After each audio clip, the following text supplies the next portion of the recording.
Let me show you what I have going on. Let me show you. This is very exciting. We're getting cabinets in. Yes, this is an exciting day, and welcome back to my channel on building out an expedition camper, my video series here.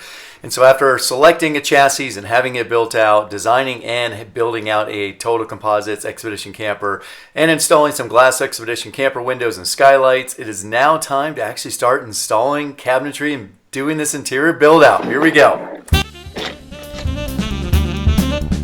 Here we are, camper. Whoa, what's that you say, Casey? You got stuff already installed in your camper? Yes, I do. I got a little bit ahead of my filming. I went ahead and installed my two 45-gallon water tanks, freshwater tanks, with their spin-welded fittings already installed, and of course their tank access ports and level sensor. Got those already installed in some aluminum framing glued down. Now I'm gluing down the cabinet, the kitchen cabinet framing that'll be in the front side of that, and let me show you more about this. Ready to start some building. Woo! Okay, let's do a check here. I've got my adhesive gun, I've got a new battery, got my adhesive all set up and go, I've got my gloves, got rubbing alcohol and paper towels. Let's get these prepped. Yes, I am using extruded aluminum to frame out my cabinetry because it's strong, lightweight, it's adjustable and adaptable. It will not rot or rust, and it's also easy to add stuff to in the future and frame out in a variety of different ways as far as surface treatments. Same thing as I used in my camper van. Is rip off some paper towels because you just don't know what kind of mess you're going to get yourself into. Set up a few around. And I always have like one as well with some rubbing alcohol on it, all set, because it's undoubtedly going to be needed somewhere, even if it's just to clean up at the end. So there we go. I've got my rubbing alcohol. I've got my paper towels. Put my gloves on.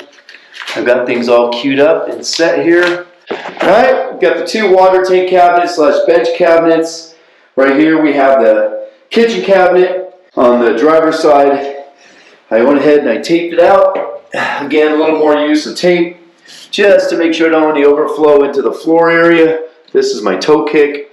Here's my ends, make sure I don't overflow into those. I got those taped off. All I have to do is get a bead rather on the wall there, both the wall and the floor, to hold the extrusion in there without getting into where those plates are, because I'm going to need to make the adjustments on those. And the same thing on this piece here. That's it. Simple, right? You know what? Simplify this. Let's get some tape down here. That is going to make sure I get this right. So let's do that right now. So we'll outline where my glue is going to go. Okay. Pull that through like that. Let's set it just inside of these plates so you can still pull off. Okay, here we go. A little more over here to finish this piece up. This way I can get this marked and I know exactly where my lines are going to be. And it'll prevent some overflow. So there we go. Okay. Now is the tricky part. Okay, here we go. Let's get this going. Let's get gloved up. Let's pull this cabinet away. Frame. And let's get gluing. My glue is over. And right now, let's pause for a minute and talk about this adhesive I'm using to adhere down the extruded aluminum framing. It is a SikiFlex 292i, which is specifically made to adhere down extruded aluminum framing to GRP fiberglass, such as this Total Composites camper is made of. And it is immensely stronger than any kind of fasteners would be, and will not corrode or rust or have thermal expansion and contraction issues as a fastener would. It is immensely strong. It has over the linear feet of cabinet framing that I'm going to have glued down to the floor, and also some sections of the walls, all of over 50 tons of tensile strength that'll hold that down across that length of those cabinets. And then we add in the battery cabinets and other cabinets and bathroom cabinets. We add even more strength, especially when all this cabinetry is all interconnected and it cannot rot or rust away or have any kind of thermal expansion issues being inside of the camper, and also adhere down. So it is a great solution. Okay, here we go. Oh boy. Okay, I'm going to go right up to that. And of course, before applying this adhesive, I made sure all the surfaces were clean, both on the floor, the wall, and also the aluminum extrusions as well. Loosen her up. Put her on a towel. Wow, that was like 3/4 of a tube right there, guys. 3/4. All right, now is the really tricky part, and it is absolutely very tricky. I'm worried.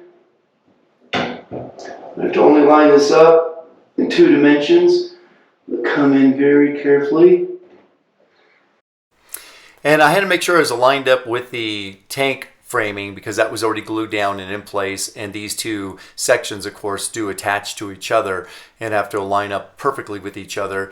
And so I made sure also to compress down the framing so that adhesive sealant in the framing was both level as well as also had a good connection and bond between the two. Well, it's in place. Ah, that was too much.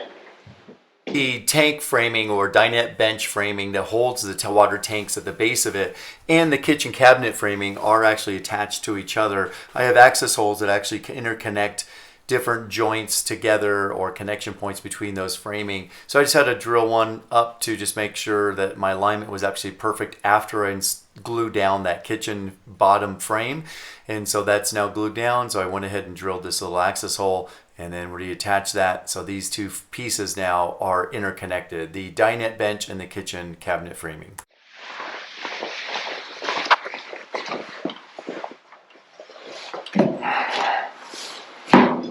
Okay, we've got to get going here.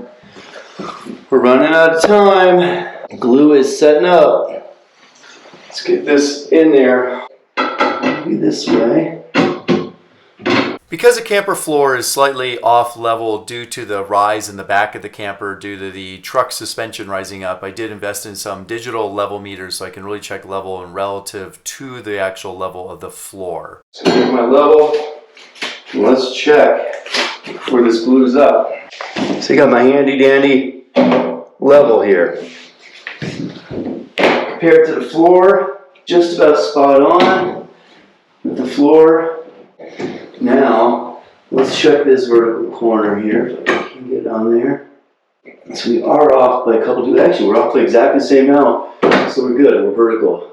Exactly the same amount as the floor is. Okay, should have just enough to bring a my water line through there from the tank. I've got some glue left, some adhesive left. Let's use it up. So I had a little bit of adhesive sealant left in a tube that wouldn't last for long. I added to a few locations just to add a little bit of additional adhesive strength between the framing and the walls and floor. Tiny thing, but why the heck not, right? Let me tell you what's going on here. So I've got the kitchen cabinet glued down. All of my verticals are loose right now because that way they can still slide around. They can still slide. A couple might just get a little tiny bit of glue on them, particularly on the front side here. But that's okay. They're still going to move. They're going to slide. The front two are completely glued down. My front is completely abutted up against the front of the tank. This piece is sliding right now just because it's all loose right now, just a little bit, just to make sure I can move things around.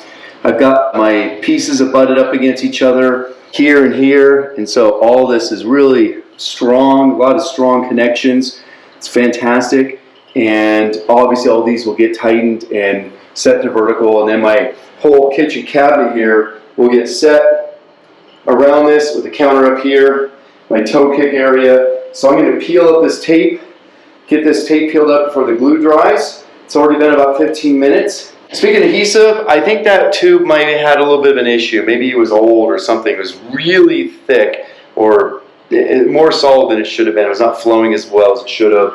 It's a little over 60 degrees in here in the camper. It's maybe even as high as 65 right now. With me in here and a light on, it definitely warms up. Camper is definitely well insulated. You can hear it's also echoey right now without any soft goods in here. It's just all hard right now. The windows and skylights and now furniture. And then my camera stopped working. So this is the beginning of the cabinet framing for the bench. I'm going to be building out more of the cabinet framing for the other kitchens, cabinets, and hearing those down to the floor and the walls and building those up. So thank you for watching, subscribing, sharing, and certainly look forward to sharing a lot more with you coming up.